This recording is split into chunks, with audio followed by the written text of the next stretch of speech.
Sometimes it's the quietest nights that awaken the loudest feelings. Nights when the air is thick with something you can't quite name, but your heart recognizes it before your mind does. Peter had been my stepson's best friend for years. Polite, respectful, the kind of boy you could trust to wander your home without a second thought. But that night, something had shifted. It started at dinner. A meal that smelled of garlic bread and roasted chicken, the usual comfort food I made when Ryan had friends over. Laughter floated across the table, familiar and easy, but every so often, I caught Peter's gaze lingering just a little too long. It wasn't disrespectful. It wasn't bold. It was aware. As if he was seeing me, not just the woman who cooked dinner and folded laundry, but someone more. Someone he had started to notice. I should have brushed it off. I tried to. But somewhere deep inside something stirred. Something I hadn't felt in longer than I cared to admit. After dinner, the boys retreated to the living room, their laughter blending into the crackling of a late-night video game. I stayed behind, cleaning up, humming softly to myself, telling my restless heart to behave. Because that's what you do when you're the adult. You hold it all together. You pretend you don't feel the shift in the air. By midnight, the house had fallen into a soft, peaceful silence. I turned off my bedside lamp, expecting nothing but sleep. But at 2 a.m. a sound pulled me awake. Soft footsteps. A door creaking open. Curious and a little concerned, I pulled on my robe and stepped out into the dimly lit hallway. And there, standing barefoot in the kitchen doorway, was Peter. Frozen. Hesitant. The boy I thought I knew. And yet, in that moment, he wasn't a boy at all. He looked at me, really looked, and in his eyes there wasn't confusion or awkwardness. There was intention. There was longing. And suddenly the night was no longer still. It was alive, buzzing with a question neither of us dared to say out loud. Yet, what happened next would change everything. For a long suspended moment, neither of us moved. The only sound was the quiet hum of the refrigerator and the soft ticking of the wall clock. Peter's hand hovered near the light switch, frozen mid-motion, like he had been caught between two worlds, the safe one he knew, and the dangerous one he was aching to step into. "I couldn't sleep," he said, his voice low, barely louder than a breath. "Neither could I murmured, tightening the belt of my robe. We moved toward the kitchen together, almost like a dance we hadn't rehearsed but somehow knew the steps to. He poured 2 glasses of water, his fingers brushing mine as he handed me one.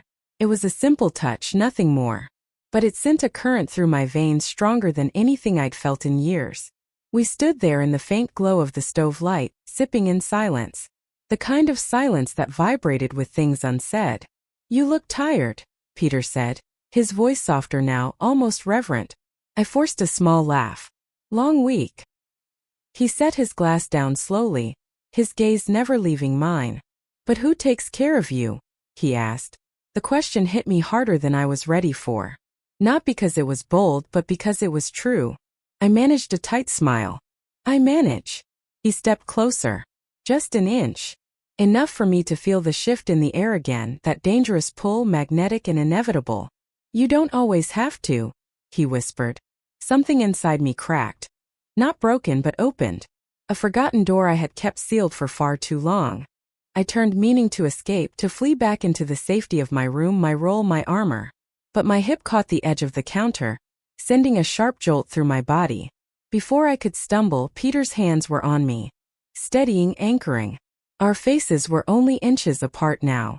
I could see the flecks of gold in his eyes, could smell the faint clean scent of soap and something unmistakably him. He wasn't a boy looking for trouble. He was a man asking a silent, trembling question. Would I let myself be seen? Truly seen, not as a mother, not as a caretaker, but as a woman? I swallowed hard, my heart hammering so loud I was sure he could hear it. "Peter," I began, but the words dissolved between us. He didn't move any closer. He didn't push. He simply waited. Waited for me to decide. In that moment, standing barefoot in a too-quiet house, wrapped in nothing but a thin robe and raw emotion, I realized something. The real danger wasn't Peter. It was the way he made me feel. Alive. Wanted. Real. And against every voice screaming inside my head to stop, I didn't step away. I stepped closer. For one fragile heartbeat, we simply stood there. Two souls suspended in the quiet gravity pulling us together. Peter's fingers lingered lightly on my elbow, just enough to keep me steady, or maybe enough to keep me from running away. The weight of everything we weren't supposed to feel pressed in around us, the rules, the lines, the unspoken promises of who we were supposed to be. But none of it mattered more than the way he was looking at me now. Not with boyish eagerness, not with reckless impulsiveness, but with something slower, deeper, a kind of reverence that made my breath catch. He leaned in slowly, giving me every chance to pull away. But I didn't. I closed my eyes just for a second, and when I opened them he was there. Close enough that I could feel the warmth of his skin, close enough that our breaths tangled in the space between us. "Can I?" Peter whispered, his voice shaking just enough to tell me this mattered to him too. Instead of answering, I let my hand drift up, fingers grazing the side of his face, tracing the strong line of his jaw, the soft curve where boyhood had once been but manhood now lived. It was an answer in itself. He kissed me, softly, tenderly, as if the very act of touching me was sacred. There was no rush, no desperation, just a slow unfolding, two people stepping out of the roles they had worn for too long, and into something terrifyingly real. His lips were warm, patient, almost questioning, asking if I wanted this as much as he did. I kissed him back. Slowly at first, like tasting something forbidden but long craved. Then deeper, surrendering to the ache that had been growing inside me without a name. Peter's hands moved to my waist, steady, grounding, as if anchoring me to the moment, to the choice I was making. And I made it. Fully. Without apology. My arms slipped around his neck, pulling him closer, needing to feel the solid reality of him against me. Proof that this wasn't a dream stitched together from loneliness and longing. It was real. He was real. And for the first time in what felt like forever, I was real too. The kiss deepened, still gentle, still reverent, but now charged with all the emotions we hadn't dared to speak. Gratitude, longing, hope. I felt his heartbeat against my chest, fast and strong, a mirror of my own. Felt the tremble in his hands as he touched me like something precious. We stayed like that for what could have been minutes or a lifetime, locked in a fragile, beautiful collision of souls. When we finally broke apart, it wasn't because we wanted to. It was because breathing was suddenly not enough anymore. We needed more. But even then, even as the tension pulsed hotter between us, Peter pressed his forehead against mine, eyes closed, and whispered, "I'm here. Only if you want me to be." And for the first time in years, I knew exactly what I wanted. I wanted to say yes. I don't remember moving. I don't remember deciding. One moment I was standing there barely breathing. The next I was in Peter's arms, my body fitting against his as if we'd always been meant to find our way here eventually. He kissed me again, deeper this time. The kind of kiss that wasn't just about lips and skin, but about unspoken promises, about finding refuge in someone else's warmth. I clung to him not because I was afraid, but because I didn't want to lose the feeling, the breathtaking, terrifying sense that someone truly saw me. Not the version of me who carried groceries and paid bills and smiled at PTA meetings, but the woman beneath all of that. The woman who still dreamed, still longed, still needed to be wanted for no reason other than being herself. Peter's hands moved with a patience that stole my breath. He didn't grab or demand. He learned me every curve, every tremble, every tiny intake of breath. And with every touch he wasn't taking, he was giving. Offering reassurance. Offering reverence. Offering the quiet, undeniable truth. I choose you. We somehow stumbled toward the couch, our bodies tangled in hesitant, eager movements. Peter sat down first, tugging me gently into his lap, never once breaking our connection. I straddled him, my robe loosening between us, the thin fabric falling away like a whispered permission. But still, even here, even now, he hesitated. His hands rested at my waist, his thumbs tracing slow, reverent circles along my skin, waiting for me to lead. "Are you sure?" he asked, his voice so raw, so vulnerable, it shattered the last pieces of my fear. Instead of answering with words, I leaned in and kissed him. A kiss that said yes, yes, yes in a language older than memory. The world outside faded. Time slipped away. There was only the warm cocoon of his arms, the tender press of his body against mine, the sweet ache of belonging. Peter whispered my name between kisses like a prayer, like a vow. And somewhere deep inside I knew. This wasn't reckless. It wasn't wrong. It was two broken, lonely souls choosing, just for one night, maybe or maybe for something more, to stop pretending they didn't need to be touched, need to be seen, need to be loved. We moved together with a slow, aching sweetness, no frantic rush, no careless frenzy. Only the kind of intimacy that is careful because it matters too much to break. When we finally collapsed into each other, breathing hard, hearts pounding in sync, I rested my forehead against his and whispered the only truth I had left. I feel alive. Peter smiled, that deep, quiet smile that had first unsettled me at dinner, and whispered back, "You are." And in the stillness that followed, wrapped in the fading warmth of a night we both knew would change everything, I realized. Sometimes the most dangerous thing you can do is to finally let yourself be loved. The morning sunlight slipped quietly through the curtains, painting soft gold across the living room floor. I stirred, the warmth of the night still clinging to my skin, the memory of Peter's touch woven deep into my bones. For one perfect, impossible second, I let myself believe that nothing had changed, that we could stay suspended in that fragile magic forever. But when I reached out, the space beside me was empty. The couch was cold. The robe I had worn lay crumpled over the side. And Peter was gone. A sharp ache bloomed in my chest, part disappointment, part fear. Had it all been a dream? A vivid, aching hallucination spun from loneliness and reckless hope? I sat up slowly, wrapping my arms around myself. The living room felt too quiet now, almost accusing. And then my eyes caught a small folded note left neatly on the coffee table. 3 simple words, written in Peter's unmistakable, careful handwriting. "Talk to me." I pressed the note to my chest, my heart thundering with 100 emotions at once. Longing, guilt, fear, tenderness. Before I could think too much, a soft knock echoed at the back door. I turned startled, and there he was, Peter. He stood outside, hands in his pockets, his expression open, vulnerable. He didn't force his way in. He didn't pretend everything was simple. He waited. I opened the door slowly, my hands trembling. "I didn't want Ryan to see me here," Peter said softly. "I thought you might need time." His voice cracked slightly on the last word, and it shattered something inside me. I wanted to be strong. I wanted to tell him it had meant nothing. I wanted to pretend last night could be erased like footprints in sand. But I couldn't, because it had meant everything. "I don't regret it," I whispered, the words tasting like salt on my tongue. "But I'm scared." Peter nodded, his eyes never leaving mine. "I am too," he said. "But not about us. Only about whether you'll let yourself believe it." The raw honesty in his voice undid me. For so long I had built my life around being dependable, predictable, safe.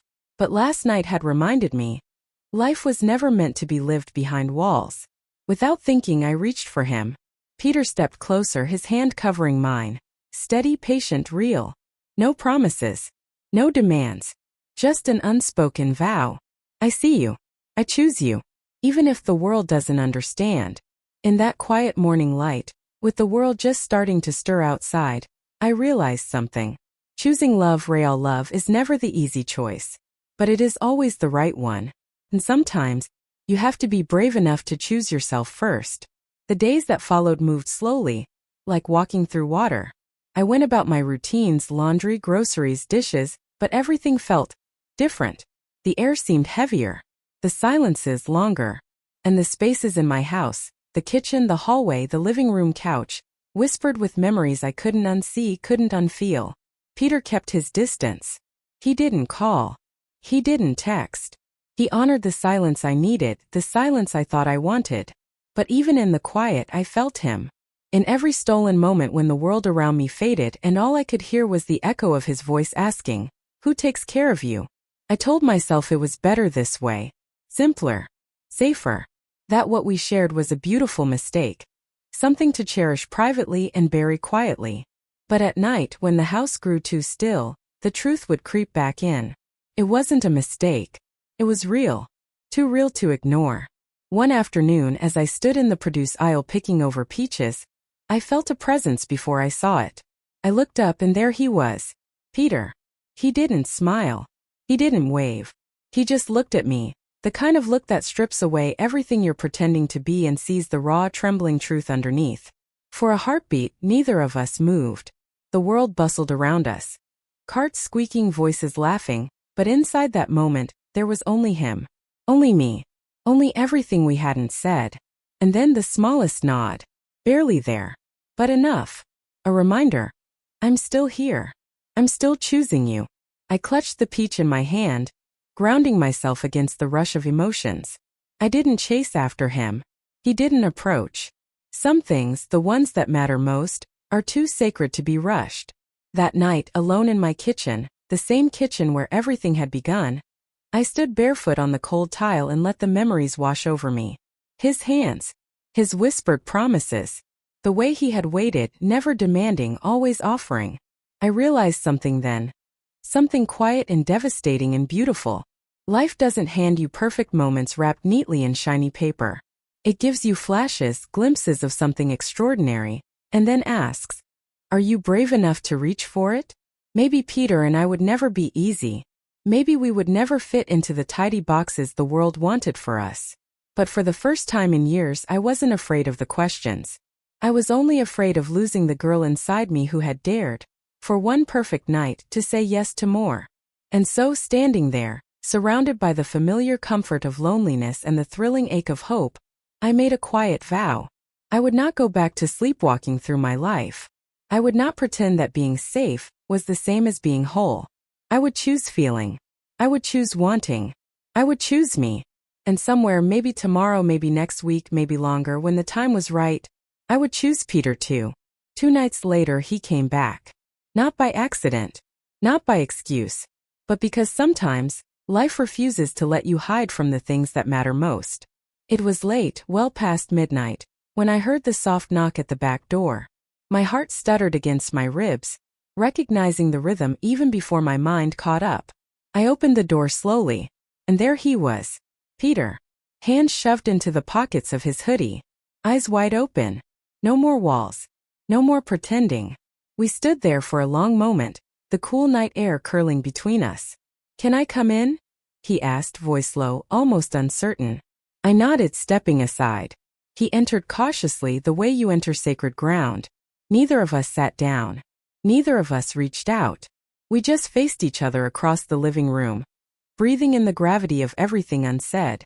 I thought maybe you'd changed your mind, Peter said, his voice rough. I thought I had, I whispered. But I haven't. Silence.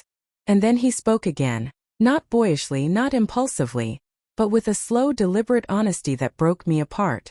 I don't want to be a secret you have to bury. I don't want to be a regret you carry. Tears pricked the back of my eyes. I didn't want that either. But fear is a powerful thing. Fear of judgment. Fear of hurting people we love. Fear of choosing something the world doesn't understand. I don't know how to do this, I admitted, voice trembling. You don't have to know, he said gently. You just have to want it enough to try. My heart twisted, because he wasn't offering promises. He wasn't asking for forever. He was offering now. A beginning without a map. I'm scared, I whispered. So am I, he answered. He crossed the distance slowly, carefully, giving me every second to stop him. But I didn't. I met him halfway. His hands found mine, steady, warm, real. You don't have to choose me tonight, Peter murmured. Or tomorrow, or even next week. Just don't choose fear. The words wrapped around me like a lifeline. Not pressure. Not demands. Only hope. I pressed my forehead against his chest, letting the steady thump of his heart anchor me. In the end, it wasn't about right or wrong. It wasn't about should or shouldn't. It was about choosing to be brave. Choosing to be alive. Choosing to be seen, fully, wholly, gloriously seen. When I finally lifted my head to meet his gaze, I saw the answer there already. And for the first time in my life, I said yes to it. We didn't run away together. We didn't declare undying love under the stars. We did something much harder. We stayed. We faced the slow, tangled work of figuring it out, day by day, breath by breath. Peter and I didn't rush. There were awkward conversations, long silences, tears sometimes, guilt that clung like a second skin, trying to shame us back into the roles we had outgrown. But through it all, he stayed steady, patient, present. Every time I tried to pull away, building walls from old fears, He would simply look at me, that quiet, unwavering look, and remind me without words, I'm here. I'm not asking for perfection. I'm asking for you. And slowly, heartbreakingly, beautifully, I started believing I was enough, that I didn't have to be invincible to be loved, that vulnerability wasn't weakness, but strength in its rawest, purest form. Peter never tried to fix me. He simply loved me through the breaking and the rebuilding. And somewhere between the whispered late-night conversations, the shared cups of coffee on rainy mornings, and the stolen glances across crowded rooms, somewhere along the way, I stopped surviving. I started living. We didn't label it. We didn't need to. It wasn't about fitting into someone else's idea of right or acceptable. It was about finding a place where we could be exactly who we were. Messy, complicated, unfinished, and still worthy of love. Maybe someday we'll tell our story the way others expect it to be told. But for now, this is enough. This imperfect, breathtaking, impossible thing we built between us. Born not from recklessness, but from the quiet, defiant act of choosing joy. And if I've learned anything, it's this. The bravest thing you can do in this life is to let yourself be loved exactly as you are.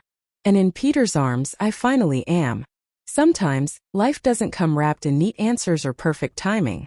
It comes to you quietly, through a glance across a dinner table, a hand brushing yours in the kitchen, a whispered question in the dead of night.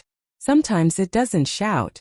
It simply waits, and dares you to be brave enough to say yes. Peter wasn't part of any plan. He wasn't what the world would have called right. But he was real. Real in the way he looked at me and saw more. Not the mother, not the caretaker, but the woman I had forgotten existed beneath all the walls I built. And for one unforgettable night, and all the fragile, beautiful mornings after, I let myself be seen. I let myself be wanted. Not because it was easy, not because it was safe, but because sometimes the bravest thing you can do is to choose to live, choose to feel, choose to love. Even if the world doesn't understand, maybe there will be questions, maybe there will be regrets, but there will also be a heartbeat I can never unhear, a touch I can never unfeel, and a truth I will carry with me always. I chose to be alive. And in Peter's eyes, for the first time in a very long time, I was.